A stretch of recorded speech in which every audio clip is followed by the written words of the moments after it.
Hello guys, another video. நான் video எடுத்தேன், upload பண்ணிடலான்னு தெரியல.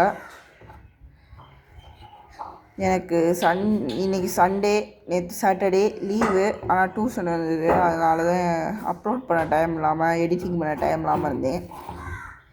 இது அந்த வீடியோவில் பார்த்தீங்கன்னா நான் அது ஒன்று கலந்துருப்பேன், இந்த 2 மெடிசன். இது என்னது ப்ரோன்னு நிறையா பேர் கேட்டுக்கிட்டே இருந்தீங்க. இந்த மெடிசன் பேர் சொல்லுங்கள் யாருங்க. இந்த மெடிசனில் ஒரு சில கெமிக்கல்ஸ் அதெல்லாம் இருக்கிறதுனால இங்கே இருக்கும் சுற்றி ஒரு மாதிரி வெள்ளையாக வருது பார்த்தீங்களா. இதெல்லாம் சால்ட்டுங்க. ஆனால் அதுக்குன்னு தொட்டு நக்கி பார்க்கலாமான்லாம் கேட்காதீங்க. நக்கி பார்க்குறீங்கன்னா பார்த்துக்குங்க, ஆனால் மறுநாள் உங்களால் வீடியோ பார்க்க முடியாது. ஏன்னா அந்த லெவலுக்கு ஆயிடுவீங்க. செஞ்சிங்கன்னா நீங்கள் உங்கள் வாய், கண் இந்த மாதிரி இடத்துல, சென்சிட்டிவான இடத்துலலாம் படாத மாதிரி பார்த்துக்குங்க. இதுதான் பார்த்தீங்கன்னா எல்லோ மெடிசன். உங்களுக்கு இந்த லெவல் பாட்டிலில் பார்த்தீங்கன்னா இவ்வளோ அளவுக்கு, இந்த அளவுக்கு பார்த்தீங்கன்னா தண்ணி ஊற்றிக்குங்க. அதுக்குள்ளார ஃபுல் பாட்டில் மெடிசனையும் ஊற்றிக்குங்க. அது ஊற்றுறதுக்கு, இது செய்கிறதுக்கு முன்னாடி இதை செஞ்சுக்கலாம். இதில் பார்த்தீங்கன்னா வாட்டர் நல்லா இதளவுக்கு ஊற்றிக்குங்க. இதுக்கும் டிஃப்ரென்ஸ் பார்த்துக்குங்க காய்ஸ். இதில் இவ்வளோ அளவுக்கு தண்ணி, அதுக்குள்ளார இவ்வளோ அளவுக்கு சால்ட் பார்த்துக்குங்க காய்ஸ். இவ்வளோ அளவுக்கு சால்ட்டு, என்னோடய கட்டை விரல் இருக்கிற அளவுக்கு சால்ட்டு. அதுக்குள்ளார இந்த ப்ளூ மெடிசன் தண்ணி கொஞ்சமாக கலந்து விட்ருங்க. ஓரளவு இந்த மாதிரி கலங்கின எல்லோ மாதிரி இருக்கணும், அந்த மாதிரி ஒரு எல்லோவில் வேணும்.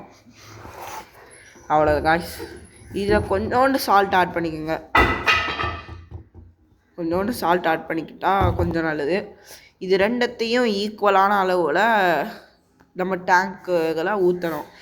கொஞ்சம் பெருசு, நம்ம நார்மல் டேங்க்கு சின்னதாக உள்ள வாளி மாதிரி, பவுல் மாதிரி சின்ன ஃபிஷ் டேங்க்னால் கொஞ்சமாக ஊற்றுங்க. என்னோடய டேங்க்குக்கு பார்த்திங்கன்னா நான் 2 சேர்ந்து 1 டம்ளர் அளவுக்கு ஊற்றுவேன். இதில் பார்த்திங்கன்னா இதில் 1 மடங்கு ஊற்றுனேன்னா அதில் 2 மடங்கு ஊற்றுவேன். அந்த மாதிரி கணக்கில் நீங்கள் ஊற்றணும் காய்ஸ். இதில் 1 மடங்குனா இதில் 2 மடங்கு. அப்புறம் நார்மலாக நம்ம தொட்டியை கழுவிட்டு கல் உப்பு போடுற மாதிரி கல் உப்பு போடணும். இது ஃபிஷ் டேங்க் கழுவுனக்கப்புறம் போடுறது. இது எதுக்குன்னா இந்த வாட்டர் பார்த்திங்கன்னா நம்ம ஃபிஷ்ஷஸ்க்கு எதுவும் இன்ஃபெக்ஷன் ஆகிருந்தது, திடீர்னு உங்கள் மீன் சம்மந்தமே இல்லாமல் வெயில் காலம் எதுவாவது ஒன்றுனா சம்மந்தமே இல்லாமல் சாகுதுன்னா இந்த வாட்டரை கொஞ்சமாக ஒரு டப்பாவில் ஊற்றிட்டு தண்ணி ஊற்றி இதை அதில் மிக்ஸ் பண்ணிட்டு கொஞ்சமாக ராக் சால்ட் போட்டுட்டு அதில் உங்கள் ஃபிஷ்ஷை விடுங்க. எல்லா ஃபிஷ்ஷையும் விட்டக்கப்புறம் திரும்ப டேங்க் க்ளீன் பண்ணி இதை கொஞ்சமாக போட்டு அப்புறம் தண்ணி ஃபில் பண்ணி கொஞ்சோண்டு ராக் சால்ட் போட்டுட்டு இங்கே அதுக்கப்புறம் டேங்கை ரீஃபில் பண்ணி ஃபிஷ் விடுறது நல்லது. ஏன்னா இன்ஃபெக்ஷன் திரும்ப நம்ம மீனுக்கெல்லாம் பரவிக்கிட்டே இருக்கும்.